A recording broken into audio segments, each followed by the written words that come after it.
Oremos. Querido Pai, mais uma vez suplicamos a Tua direção no estudo da Tua Palavra. Em nome de Jesus. Amém. Amém. Sabe, no coração do ser humano há uma coisa que chama-se curiosidade.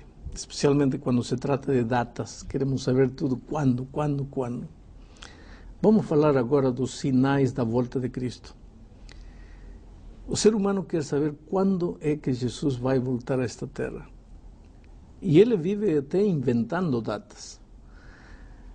Há um texto contundente aqui no Evangelho de São Mateus, capítulo 24, versículo 36, diz assim: mas a respeito daquele dia e hora, está falando da volta de Cristo, mas a respeito daquele dia e hora, ninguém sabe, nem os anjos dos céus, nem o Filho, senão o Pai.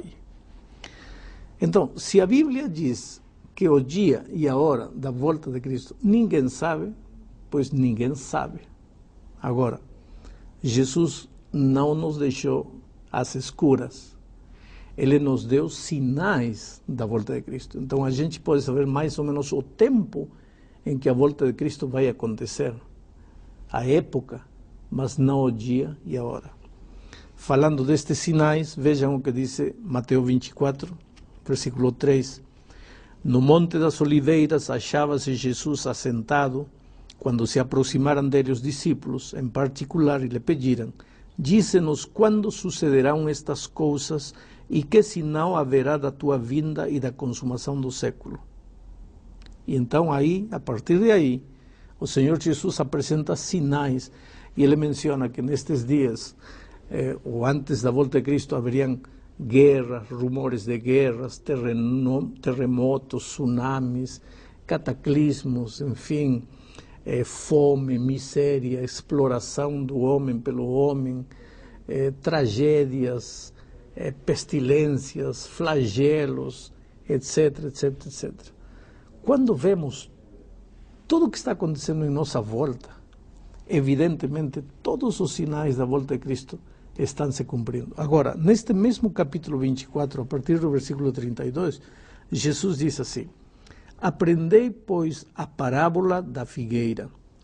Quando já os seus ramos se renovam e as folhas brotam, sabeis que está próximo o verão. Assim também vós, quando virdes todas estas coisas, sabeis que está próximo às portas. Quer dizer que, quando analisamos todos estes sinais do capítulo 24 de São Mateus, não podemos fazer outra coisa senão concluir que estamos nas proximidades da volta de Cristo a esta terra. Mas, pastor, o senhor vai ter que ainda me convencer um pouquinho melhor de que guerras, terremotos, rumores de guerras, que é o texto que o senhor leu para nós, significam que Jesus está próximo. Porque, olha, desde que o mundo é mundo, isso acontece. E com a mesma intensidade com o que está acontecendo hoje. Hoje estão acontecendo tragédias terríveis, enormes, mas sempre aconteceram. Bom, eu não diria com a mesma intensidade. Guerras, conflitos sempre existiram, mas não diria com a mesma intensidade de hoje, porque se você realmente abre hoje os jornais, não há dia que não se fale de conflito internacional, que não se fale de mortes. Não era assim 100 anos atrás. Haviam guerras, mas não tanto como hoje. Acontece que esta não é a única, não é o único sinal da vinda de Cristo. É um conglomerado de sinais, é um conjunto de sinais. Por exemplo, se me dizem assim, descreve a Márcia, e eu digo, Márcia tem cabelo curto. Só isso não dá para identificar, entende? Então, só dizer guerras como evidência da volta de Cristo não é suficiente, mas é um conjunto de coisas. Dentro desse conjunto de coisas que o senhor está falando, eu já estou dando uma olhadinha aqui em Mateus capítulo 24, no versículo 14, pastor, fala assim, ó, e será pregado esse evangelho do reino por todo o mundo, para testemunho de todas as nações, então virá o fim. Estava pensando um pouquinho sobre esse texto. Existem várias religiões no mundo, mas as duas principais, cristianismo e islamismo. O islamismo nem sempre é fundamentalista, mas existem alguns países que eles não permitem pregação de um evangélico, por exemplo, de um cristão. Como é que funciona isso, então? A Bíblia está colocando que o evangelho vai ser pregado em todo mundo. É literal todo mundo mesmo? Literal todo mundo mesmo. Agora, a pergunta é a seguinte. Os estudiosos de crescimento de igreja chamam a isso de janela 1040. É um pedaço do mapa mundi ocupado praticamente pelos países muçulmanos, onde dá a impressão que humanamente o evangelho não tem como entrar.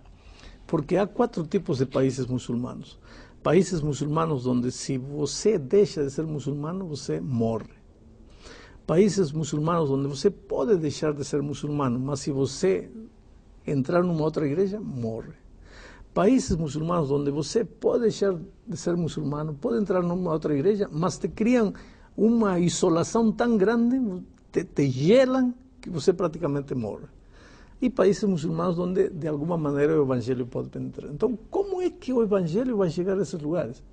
Temos que entender uma coisa.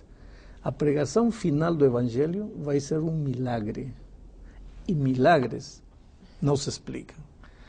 Como um paralítico, 38 anos paralítico, ouviu a voz de Jesus, levanta-te, toma teu leito e anda. Se levantou e andou, não há médico do mundo capaz de explicar. Como um cego, com o toque da mão de Cristo, enxergou, não há oftalmologista do mundo capaz de entender.